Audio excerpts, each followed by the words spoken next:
Hi ನಮಸ್ಕಾರ ಗೆಳೆಯರಿ, ಎಲ್ಲರಿಗೂ ನನ್ನ ಚಾನಲ್ಗೆ ಸ್ವಾಗತ. ಇವತ್ತಿನ ಈ ವಿಡಿಯೋದಲ್ಲಿ ಶಿವನಿಗೆ ಈ 5 ಪವಿತ್ರ ಎಲೆಗಳನ್ನು ಅರ್ಪಿಸಿದರೆ ನಿಮ್ಮೆಲ್ಲ ಆಶಯಗಳು ಈಡೇರುತ್ತವೆ. ಆ ಎಲೆಗಳು ಯಾವುವು ಅಂತ ಈ ವಿಡಿಯೋದಲ್ಲಿ ವಿವರವಾಗಿ ನೋಡೋಣ ಬನ್ನಿ. ಇನ್ನೂ ಯಾರು ನಮ್ಮ ಚಾನಲನ್ನು ಸಬ್ಸ್ಕ್ರೈಬ್ ಮಾಡಿಲ್ಲವೋ ಸಬ್ಸ್ಕ್ರೈಬ್ ಮಾಡೋದನ್ನು ಮರೆಯದಿರಿ ಹಾಗೂ ಬೆಲ್ ಐಕಾನನ್ನು ಒತ್ತಿ.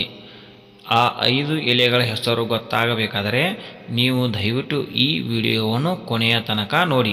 ದಕ್ಷಿಣ ಭಾರತದಲ್ಲಿ 2025ರ ಶ್ರಾವಣ ಮಾಸ ಆರಂಭವಾಗಲಿದೆ. ಈ ಮಾಸದಲ್ಲಿ ಜನರು ಶಿವ ಪೂಜೆಯಲ್ಲಿ ತಮ್ಮನ್ನು ತೊಡಗಿಸಿಕೊಳ್ಳುತ್ತಾರೆ. ಶಿವನ ಕೃಪೆಯನ್ನು ಪಡೆದುಕೊಳ್ಳುವುದಕ್ಕಾಗಿ ಭಕ್ತರು ಶಿವನಿಗೆ ಪ್ರಿಯವಾದ ವಸ್ತುಗಳನ್ನು ಪೂಜೆಯಲ್ಲಿ ಬಳಸಿಕೊಳ್ಳುತ್ತಾರೆ. ಶ್ರಾವಣ ಮಾಸದಲ್ಲಿ ಶಿವನಿಗೆ ನಾವು ಯಾವೆಲ್ಲ ಎಲೆಗಳನ್ನು ಅರ್ಪಿಸಬೇಕು? ಶ್ರಾವಣ ಮಾಸದಲ್ಲಿ ಶಿವನಿಗೆ ಈ ಎಲೆಗಳನ್ನು ತಪ್ಪದೇ ಅರ್ಪಿಸಿ. ಶ್ರಾವಣ ಮಾಸದಲ್ಲಿ ಭಗವಾನ್ ಶಿವನನ್ನು ಪೂಜಿಸಲಾಗುತ್ತದೆ. ಜಲಾಭಿಷೇಕ, ದುಗ್ಧಾಭಿಷೇಕ, ದ್ವೀಪ, ಧೂಪ, ಬಾಂಗ್ ಅಥವಾ ಧಾತುರ ಇತ್ಯಾದಿಗಳನ್ನು ಅವನಿಗೆ ಅರ್ಪಿಸಲಾಗುತ್ತದೆ. ಈ ಮಾಸದಲ್ಲಿ ಮಹಾದೇವನನ್ನು ನಿಯಮಾನುಸಾರವಾಗಿ ಪೂಜಿಸುವುದರಿಂದ ಅವನು ಶೀಘ್ರದಲ್ಲೇ ಸಂತುಷ್ಟನಾಗುತ್ತಾನೆ. ಅದರಲ್ಲೂ ಕೆಲವು ಎಲೆಗಳೆಂದರೆ ಭಗವಾನ್ ಭೋಲೆನಾಥನಿಗೆ ಅತ್ಯಂತ ಪ್ರಿಯವಾಗಿದ್ದು. ಶ್ರಾವಣ ಮಾಸದಲ್ಲಿ ನಾವು ಶಿವನಿಗೆ ಯಾವೆಲ್ಲ ಎಲೆಗಳನ್ನು ಅರ್ಪಿಸಬೇಕು ಗೊತ್ತಾ? ಈ ಎಲೆಗಳನ್ನು ತಪ್ಪದೇ ಶಿವನಿಗೆ ಅರ್ಪಿಸಿ. ಮೊದಲನೆಯದಾಗಿ ಶಮಿ ಎಲೆ. ಶಮಿ ಎಂದರೆ ಶಿವನಿಗೆ ತುಂಬ ಪ್ರಿಯ. ಶಿವಪುರಾಣದ ಪ್ರಕಾರ ಶಿವನಿಗೆ ಶಮಿ ಎಲೆ ಎಂದರೆ ತುಂಬ ಇಷ್ಟ. ಶಮಿ ಎಲೆಗಳನ್ನು ಶಿವಲಿಂಗದೊಂದಿಗೆ ಗಣೇಶನಿಗೂ ಶ್ರಾವಣದಲ್ಲಿ ಅರ್ಪಿಸಬೇಕು ಎನ್ನುವ ನಂಬಿಕೆ ಇದೆ. ಪೂರ್ಣಿಮಾ ಬಗೆಗೆ ಇರುವ ನಂಬಿಕೆಯ ಪ್ರಕಾರ ಮಹಾದೇವನಿಗೆ ಶಮಿ ಎಲೆಗಳನ್ನು ಅರ್ಪಿಸುವುದರಿಂದ ಭಕ್ತರ ಎಲ್ಲ ಸಮಸ್ಯೆಗಳು ದೂರವಾಗುತ್ತವೆ. ಶಮಿ ಎಲೆಗಳನ್ನು ಶಿವನಿಗೆ ಅರ್ಪಿಸುವುದರಿಂದ ಶನಿ ದೋಷವು ಆ ವ್ಯಕ್ತಿಯಿಂದ ದೂರ ಉಳಿಯುತ್ತದೆ. ಇವಾಗ ಎರಡನೆಯ ಎಲೆ ಅಂದರೆ ಅರಳಿ ಮರದ ಎಲೆಯ ಬಗ್ಗೆ ನೋಡೋಣ ಬನ್ನಿ. ಬಿಲ್ವಪತ್ರೆಯು ಭಗವಾನ್ ಭೋಲೆನಾಥನಿಗೆ ಬಹಳ ಪ್ರಿಯವಾದ ಎಲೆಗಳಲ್ಲಿ ಒಂದಾಗಿದೆ.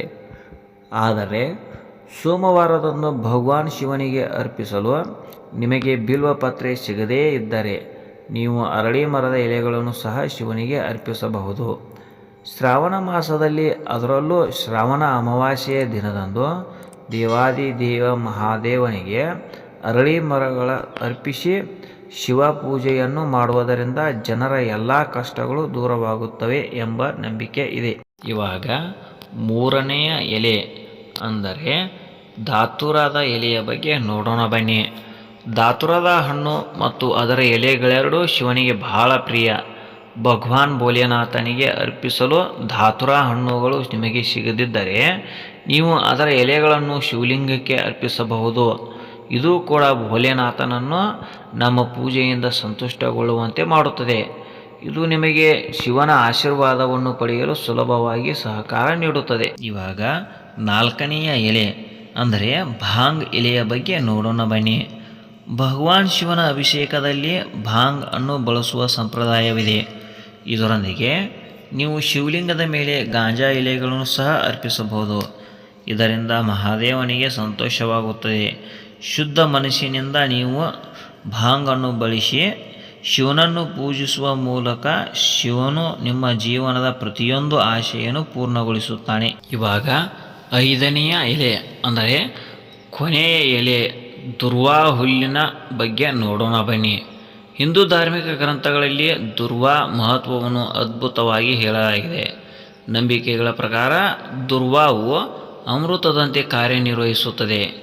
ನೀವು ಶಿವಲಿಂಗದ ಮೇಲೆ ದುರ್ವಾ ಹುಲ್ಲನ್ನು ಅರ್ಪಿಸಿದರೆ ಅದು ನಿಮಗೆ ದೀರ್ಘಾಯುಷ್ಯವನ್ನು ನೀಡುತ್ತದೆ. ಇದು ಭೋಲೆನಾಥನಿಗೆ ಪ್ರಿಯವಾದದ್ದು.